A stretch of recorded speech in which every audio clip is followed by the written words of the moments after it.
Hi everyone, Dr. Nemechek here. I want to talk about something really common in the practice.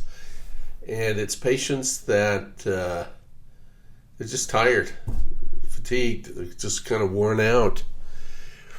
And nobody can figure out what's wrong, actually. And so what happens here, I want to just go through, like if you are tired or fatigued, here's the general kind of workup that you should get done.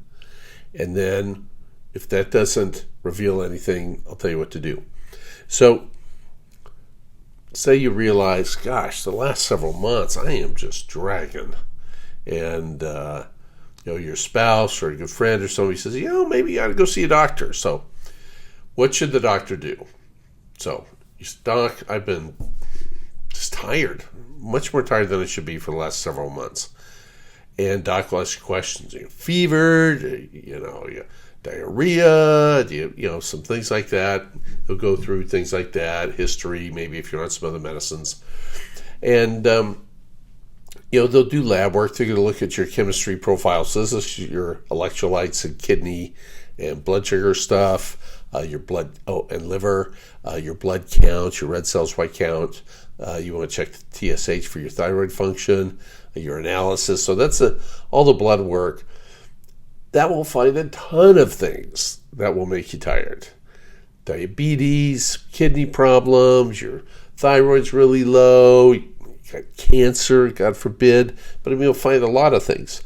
Now in their physical exam, they may notice, the heart rhythm's a little funny, so they may choose to do an EKG, which is an electrocardiogram, and that's just to look at heart rhythm problems, so maybe you have AFib. That'll make you tired. Check your oxygen. They always do that when they're checking your blood pressure and your pulse come in. Those can drum up a lot of things. Okay, you come in, your O2 is really low. Well, that'll make you tired. What's causing that? And as I said, physical exam, maybe they hear a murmur. That could be from heart failure. Your joints are swollen. Maybe you got an autoimmune disorder. So they'll go through that kind of stuff, and they might order some tests like a chest X-ray or a sleep study if they're thinking that you might have sleep apnea from what you're saying, and then, send you on to somebody else for some help, a gastroenterologist, cardiologist, or, psychiatrist. Maybe they're, after talking to you and, your spouse had died and you had a lot of business failed and, they thought maybe you're chronically depressed and you need to see a psychiatrist or a psychologist. So they'll pass you on. I highly recommend you go through this and then think, I think you might have this, I think you might have that. Do it. Just follow through with it, okay? Because they're looking for some stuff, and some of it's bad stuff.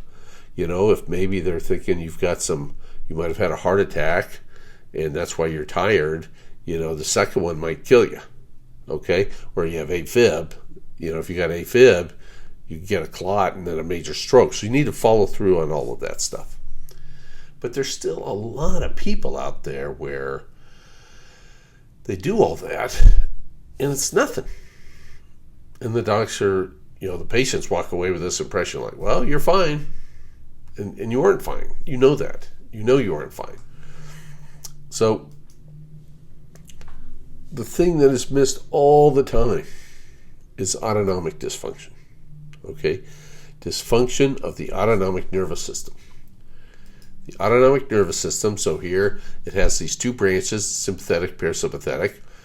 And this shows it how it interacts with the organs. It's very mechanical. Like the sympathetic one will dilate your pupils if it's dark out, and parasympathetic will constrict your pupils if it's sunny. Okay, controls all your organs, your heart rate, your blood pressure. It also controls your immune system, your hormones, your metabolism, your emotions. And when people get simple brain injuries, like a physical injury we call concussion, you get an injury here. You get symptoms from that. And one of the symptoms is you can be fatigued. All right? But you can also get an injury here from emotional trauma. In the animal models, emotional trauma will give you an injury you can see in a microscope. Okay? Inflammatory trauma. So this could be just the inflammatory stress of a scalpel from surgery or a big fracture. Sometimes a vaccine.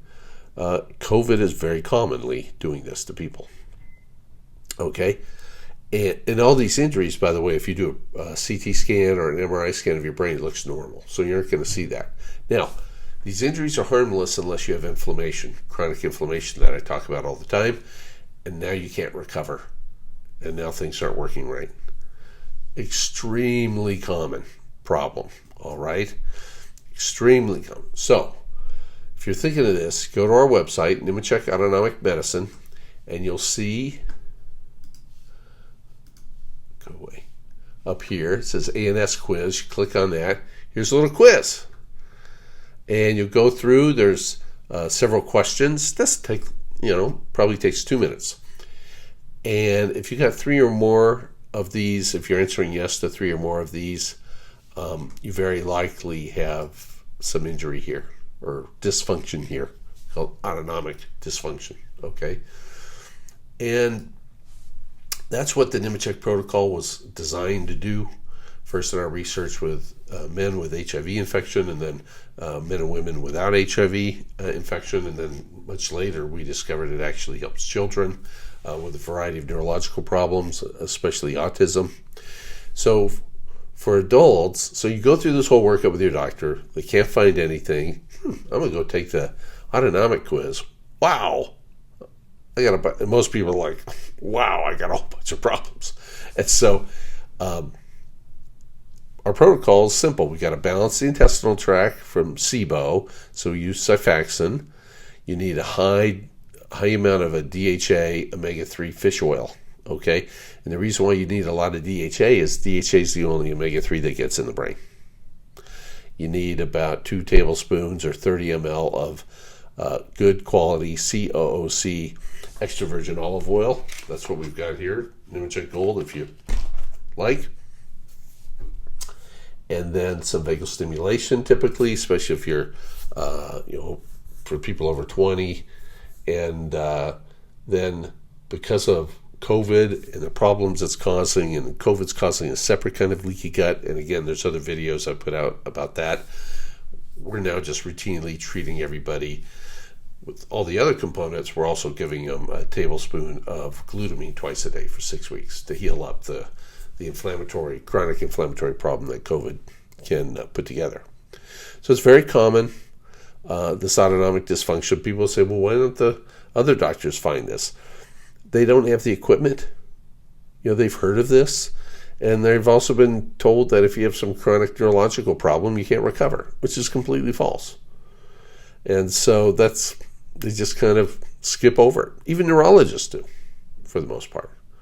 And so just remember, go through your little workout with a doc, check all this stuff. There's some very important things there they can find. Follow their recommendations. And if it's all coming back normal, then you got to start considering that you may have autonomic dysfunction. That's all for now. And again, we do have some good olive oil for you. We have the high concentration DHA fish oil that you would need. You'll need some help getting rifaximin. And then we have the Vitality Smart Cable. These things are listed below the screen here if you want to pick up anything. Other than that, everybody have a great day. Thanks. Bye.